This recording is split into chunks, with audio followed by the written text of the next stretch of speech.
Hi guys, and welcome to the channel. You're watching The Electric Singularity. If you're new, welcome. If you're not, welcome back. Now, recently I read a few articles from some well-known publications in the UK and the United States saying that China is not a player in the EV field and will fail. Now, for a number of reasons, this is clearly factually incorrect. One of those reasons is China's advantage in capacity, manufacturing, and technology. Yep, it's true. You can have the greatest technology in the world, but unless you're able to scale that technology up quickly, then you will likely fail. And one of the advantages that China has is its speed of permits. Yep, sounds silly, but in Germany it took 18 years to get an airport approved. 18 years. Well, you'll see similar things play out all across Europe and the United States. How long do you think it takes in China to get a local car business company approval? Probably a week. How long do you think it takes to build a factory? Well, you saw how quickly the Gigafactory in Shanghai went up at an insane speed. The same thing happens even more quickly with Chinese-owned companies in China. That is a huge advantage. Now, I'm going to share with you a very important article from the New York Times. It was written by Keith Bradshaw, and I think Keith really knows what's happening in China, and it's worth sharing his thoughts and his research with you so that you really have a better idea of what's going on globally in the EV arms race. Xpeng Motors, a Chinese electric car startup, recently opened a large assembly plant in southeastern China and is building a matching factory nearby. It has announced plans for a third. Another Chinese electric car company, NIO, has opened one large factory in central China and is preparing to build a second a few miles away. Zhejiang Geely, owner of Volvo, showed off an enormous new electric car factory in eastern China last month, rivaling in size some of the world's largest assembly plants. Evergrande, a troubled Chinese real estate giant, has just built electric car factories in the cities of Shanghai and Guangzhou and hopes to be making almost as many fully electric cars by 2025 as all of North America combined. You heard that right, as all of North America combined. China is erecting factories for electric cars almost as fast as the rest of the world combined. I'm going to read that again. China is erecting factories for electric cars almost as fast as the rest of the world combined. Chinese manufacturers are using the billions they have raised from international investors and sympathetic local leaders to beat established car makers to the market. Success is far from assured. The players include startups, electronics manufacturers, and other car industry rookies. They are betting that drivers in China and beyond will be willing to spend $40,000 or more for brands that they have never heard of. Now, those numbers in my mind are actually incorrect. There will be a number of vehicles coming out of China that will cost well under $30,000 over the next 24 months. A number of them, including from BYD and MG, though that is just the start though. Chinese automakers do concede, however, that experience gives the established car companies some advantages, but they insist their plans will work. We have the will and we have the patience, said He Yangpeng, the chairman and chief executive of Xpeng, in an interview. I think we will find it very challenging, but we must also move forward. The Chinese industry has momentum. China will be making over 8 million electric cars a year by 2028, estimates LMC Automotive, a global data firm, compared with 1 million last year. Europe is on track to make 5.7 million fully electric cars by then, a much lower figure. Now, my estimates for European electric car production in 2028 is 10 million, and for Chinese electric car production in 2028 is 15 million. So more than double these estimates. General Motors and other North American automakers have plans to catch up. In April, President Biden called for the United States to step up its electric vehicle efforts. During a virtual visit to an electric bus factory in South Carolina, he warned, "Right now, we're running way behind China." North American automakers are on track to build only 1.4 million electric cars a year by 2028, according to LMC, compared with 410 last year. Now, obviously, this report from LMC is utterly stupendously idiotic, because Tesla will be building way over 1.4 million cars per factory by 2028. In fact, Tesla will more than likely be building about 6 million electric vehicles in 2028 in the United States alone. So those numbers are bogus. But putting Tesla aside, those numbers are probably close to correct, and that is worrying. Global car companies are helping China's lead. Volkswagen recently began construction on its third Chinese factory designed to produce electric cars. China already has the electric car infrastructure thanks to a government-backed nationwide rollout of over 800,000 public charging stations. That is almost twice as many as the rest of the world, although drivers in the United States, who are more likely to live in single-family houses, can more easily plug in cars at home. With a slower deployment of charging stations outside China, automakers elsewhere plan to continue building some plug-in hybrid cars with small gasoline engines for a few more years. But the market for fully electric cars is already bigger than for plug-in hybrids, and the electric car's lead is widening at a rapid pace. Automakers like GM plan to eliminate gasoline and diesel engines entirely in the next 15 years. If it takes them that long, they will go bankrupt. For the new Chinese cars, name recognition will be a major challenge. The brands are mostly unfamiliar even to Chinese drivers.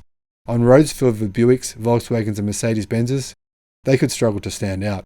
Alibaba, the e-commerce company, and two state-backed firms have set up an electric car joint venture under the name IM Motors, which plans to begin delivering cars early next year. Evergrande named its brand Hengqi, pronounced Hongqi. A stock market mania for electric cars has propelled the Hong Kong traded shares of the company's electric car unit, Evergrande New Energy Vehicle, to almost the same market capitalization as GM. Now guys, this is insane. Evergrande haven't even made a single car yet, so that's ludicrous. If you're going to invest in a Chinese EV stock, invest in BYD. Getting back to the story, Evergrande plans to make and sell 1 million fully electric cars a year by 2025. So far, it has sold none. Geely, an industry veteran with recognized brands in China, has named its electric brand Zeekr, which rhymes with seeker. It plans to begin delivering cars in October. The Zeekr is being made in a new electric car factory near Ningbo on China's eastern coast. The factory is a cavernous space with miles of white conveyor belts and rows of 15-foot cream-coloured robots made by ABB of Sweden. It has an initial capacity of 300,000 cars a year, larger than most car factories in Detroit, and floor space for huge expansion. What is the most important thing is this: China has the market, said Zhao Shunlin, the factory's general manager. Mr. He named Xpeng, pronounced Xpeng, after himself. Xpeng's niche feature is a cooing Siri-like voice assistant that guides the car's internet services like directions and music, and its computer-assisted highway driving. Xpeng plans to have the capacity to make 300,000 cars a year by 2024. Last year, it sold fewer than 1/10 that many. Mr. He made his first fortune developing a mobile phone browser company, UC Web. He sold it to Alibaba in 2014 and became president of Alibaba's Mobile Business Services unit. The same year, he helped bankroll 2 former executives from state-owned Guangzhou Auto to start Xpeng. 3 years later, Mr. He took direct control of Xpeng and left Alibaba, which also acquired a small stake in the automaker. Mr. He said that his second child had been born and that he wanted to be able to tell his son that he led a car company. Mr. He holds 23% of Xpeng shares, while Alibaba holds 12%. Chinese government officials have helped along the way. A state-owned enterprise in Zhaoqing, a 1,000-year-old jade carving town near Guangzhou, lent $233 million to Xpeng in 2017 for the construction of its initial factory with annual capacity of about 100,000 cars. The city had been subsidizing the company's interest payments since then, according to Xpeng's regulatory filings. Now guys, you'll find it across China, enormous amounts of money from the states and government and councils have gone into subsidizing battery makers, car makers, EV anything in China. The city of Wuhan helped Xpeng buy land and borrow money at low interest rates for a new plant there. The Guangzhou government also helped Xpeng start building its factory in that city, said Brian Gu, vice chairman and president of Xpeng. Last year, after weathering the pandemic, Xpeng cashed in on Wall Street, where Tesla's rise whetted investor appetite for the industry. The Chinese company raised $5 billion in an initial public offering and subsequent share sales. It is spending part of the money on new factories and part of it on research and development, particularly in autonomous driving. Xpeng's deep pockets are visible in costly automation at its Zhaowing factory. Robots lift 44-pound car roofs of dark-tinted glass, apply aerospace-strength glue, and press them into place. Waist-high robots glide across the grey concrete floor, carrying instrument panels while playing an instrumental version of Celine Dion's My Heart Will Go On. The robots came programmed with that way, company's officials explained. The factory took only 15 months to build, considerably faster than assembly plants in the West. Yan Hu, the general manager of the factory's final assembly area, said decisions were made more quickly than at German auto parts manufacturers where he used to work, much more quickly. Any design change took a long time. Sign, even sign in German, he said, but at Xpeng we can just make the change immediately. Even though many of the electric car brands are new to China, their owners already have ambitions abroad. Xpeng is starting to export cars to Europe, beginning with Norway.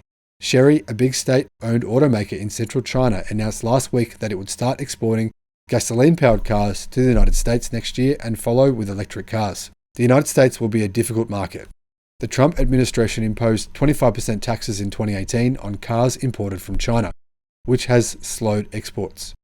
Many electric car parts are covered by the same tariffs. That makes it harder, but not impossible, for Chinese companies to start shipping electric cars in kits to the United States for assembly. For now, Chinese companies see huge potential to build their brands. Michael Dunn, the chief executive of ZozoGo, a consulting firm specializing in the electric car industry in Asia, said the industry's outlook was becoming clear. China is going to be the global dominator when it comes to making electric cars. There are a number of other automakers currently in the process of exporting their cars to countries outside of China. These include, obviously, Geely with MG. Geely also own Volvo. People forget that. Polestar, a division of Volvo. BYD, selling their cars in Australia, New Zealand, the UK, Norway, and Europe very soon afterwards. NIO, who are selling their cars in Norway right now as a test bed for further expansion into Europe, and very soon there'll be a number of others. Make no mistake, China will play a huge part in the electric car revolution over the next 10 years. By 2030, the market will be entirely electric. There will be no petrol car or diesel car sales at all by 2030. By that time, I believe China will have taken at least 40% of the global automotive market. Tesla will still have at least 20% of the market, and that will leave only 40% between all the players we now see today. That leaves space for a huge number of bankruptcies and a huge amount of money shifting from one place to another. Therefore, there are enormous opportunities on the market to make money over the next decade. Thanks for watching. I look forward to seeing you on the next one. Bye-bye.